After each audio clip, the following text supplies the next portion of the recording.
he looked at me and he goes, here's my guitar, grab it, you know. And when I finished, Bill Graham came to me and he says, you're going to open up for The Who, Steve Miller, and Howlin' Wolf. Right? Legendary musician Carlos Santana giving fans a glimpse into his life and career in the new documentary Carlos, which hits theaters on Friday. And I had a chance to speak with Carlos Santana about everything from his life, his passion for music, and his thoughts on our music scene here in Seattle. Check it out. All right, joining us now, the legend himself, Carlos Santana. It is a pleasure. Good morning to you. Good morning to you. And this film is getting rave reviews. It really covers the entire Santana journey. And I read that you were a violinist and then you switched to the guitar. How did that happen? I was very natural, very normal. I felt more comfortable with the feel and the touch and the sound of the guitar.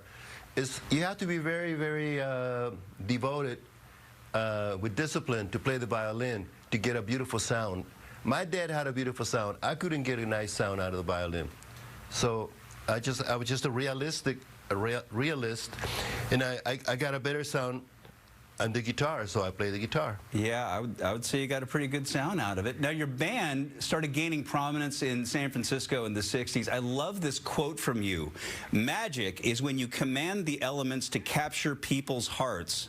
So how did you manage to command the elements to capture people's hearts early on? Thank you for asking that.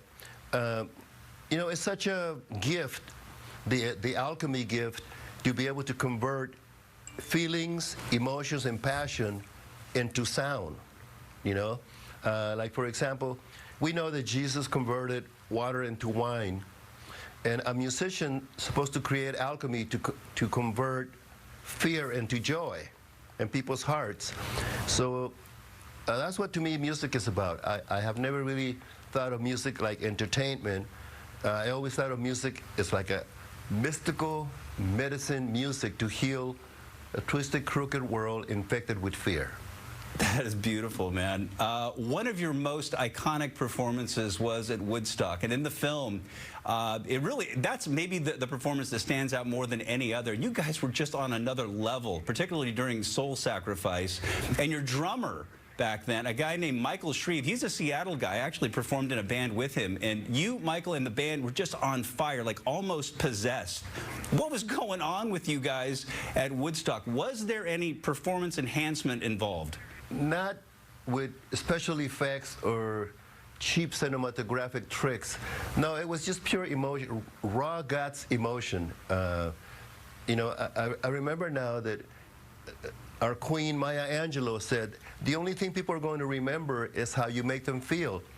So I had to go inside my heart, personally, along with the band, but I had to go inside my heart and get those notes, you know, those notes that, it's like water balloon. When it hits your chest, it explodes, and you get wet.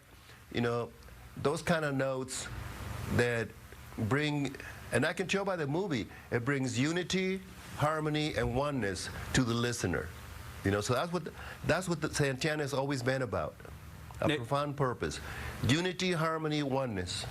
That's great. Now, you know Seattle's a huge music town. Jimi Hendrix grew up here. We have a park and a statue in his honor here, and a lot of us never got to see him play, but you did. What kind of relationship did you have with Jimi Hendrix? One of awe, respect, and admiration. I love Seattle because of Jimi Hendrix, Bruce Lee, and Quincy Jones. Seattle is an incredible city that gives birth to supreme galactic musicians and artists.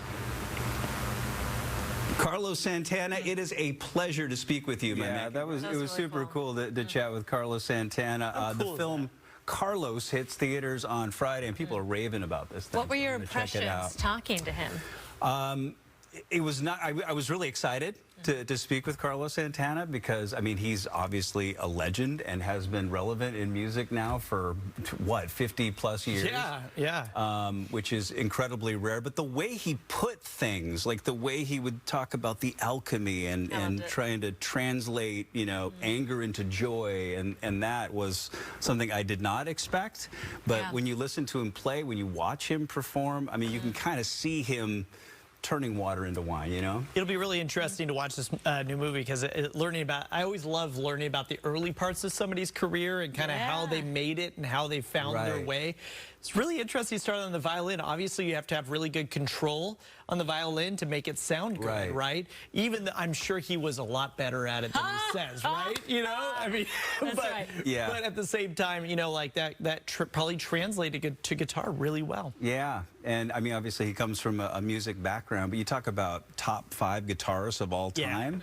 I mean, you've got to be in there, right? I admit I'm not as familiar with his work as others are, but watching that interview really like piqued my interest. I was so are you intrigued now? Do you think you might watch the film? Yeah, I like the spirituality that he talks about with his music. I thought that was really special.